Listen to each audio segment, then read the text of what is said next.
진정 사모하는 친구가 되시는 구주 예수님은 아름다워라.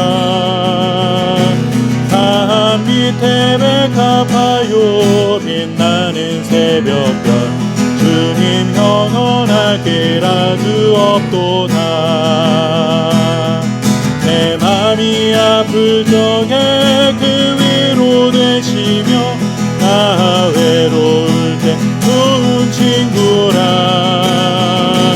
주는 저 산 밑에 백합 빛나는 새벽별 이 땅 위에 비길 것이 없도다. 내 맘의 모든 염려 이 세상 보라고 주님 항상 같이 하여 주시고, 시험을 당할 때에 악마의 개교를 즉시 물리치사 나를 지키네. 온 세상 날 버려도 주 예수 안 버려 끝까지 나를 돌아보시니. 주는 저 산 밑에 백합 빛나는 새벽별 이 땅 위에 비길 것이 없도다. 내 맘을 다하여서 주님을 따르며 길이 길이 나를 사랑하리니. 불불이 두렵지 않고 상검도 겁없네. 주는 높은 산성 내 맘 되시라. 내 영혼 먹이시는 그네 누리고 나 친히 주를 뵙기 원하네. 주는 저 산 밑에 백합 빛나는 새벽별 이 땅 위에 비길 것이 없도다. 아멘.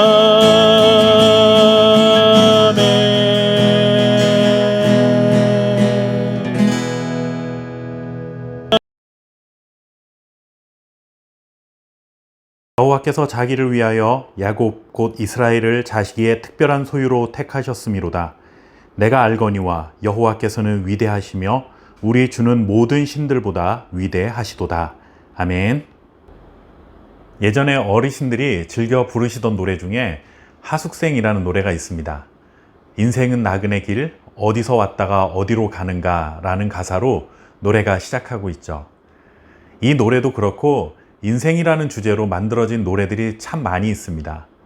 그런데 가만히 생각해 보면 세상에서 부르는 노랫말들의 그 대부분은 인생에 대해서 정처 없다, 떠돌이다, 허무하다 등과 같은 그런 내용들이 담겨 있습니다.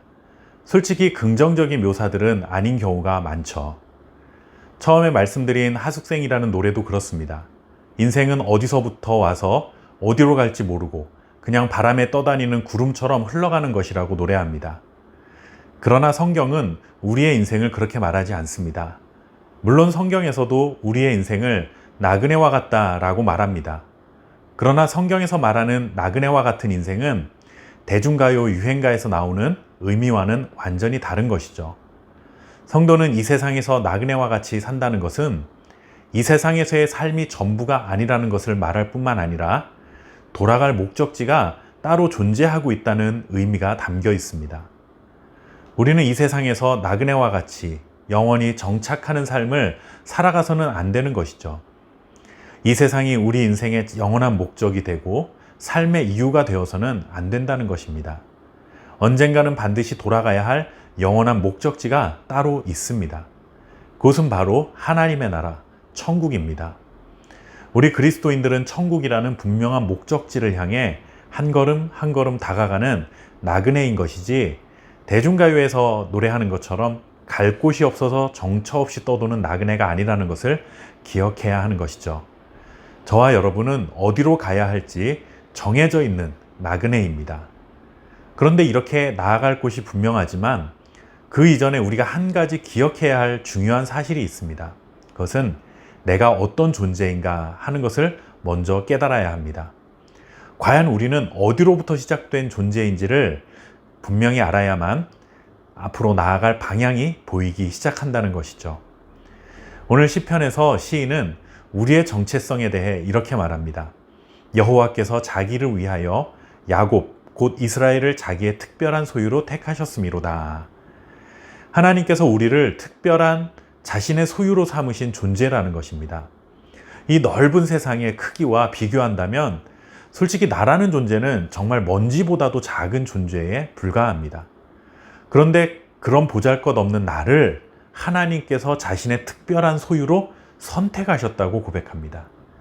이것이 얼마나 놀라운 일이고 감사한 일이고 또 영광스러운 일입니까? 세상에 권력을 가진 자에게 눈에 띄어 선택을 받는다면 나에게도 그런 일이 일어나기를 기대하면서 우리는 부러워합니다. 그런데 세상의 주인이신 그리고 세상의 모든 만물보다 위대하시고 뛰어나신 하나님께서 나를 특별하게 선택하신 존재라고 하니 우리 인생이 얼마나 가치 있는 인생인지를 알게 되는 사실이죠. 하나님께서 특별히 우리를 선택하셨기 때문에 우리는 정처 없이 떠돌아다니는 나그네가 아닙니다. 우리를 선택해 주시는 하나님을 향해 믿음의 걸음을 걸어가는 나그네입니다. 나그네라는 단어는 똑같지만 차원은 전혀 다른 존재라는 것을 기억해야 합니다. 오늘도 우리가 보기에는 정처 없이 떠도는 나그네와 같은 불투명한 세상을 살아가고 있지만 우리의 발걸음은 우리를 특별한 소유로 선택해 주시는 하나님의 품을 향한 목적 있는 걸음이라는 사실을 기억하시기 바랍니다. 그렇게 걸어가는 우리의 걸음을 하나님께서 지켜주시고 보호해 주시고 인도해 주실 것을 믿습니다. 그러니 시인의 고백처럼 하나님을 찬양하며 하나님의 이름을 찬양하며 살아가야 하는 것이죠. 하나님은 찬양받으시기에 합당하신 분이시며 그 하나님을 찬양하는 영광스러운 권한을 우리들에게 허락해 주시기 위해 우리를 특별히 선택해 주셨습니다. 하나님을 찬양하며 영원한 하나님의 품을 향해 오늘도 한 걸음 전진하는 천국의 나그네로 살아가는 저와 여러분 될 수 있기를 바랍니다. 감사합니다.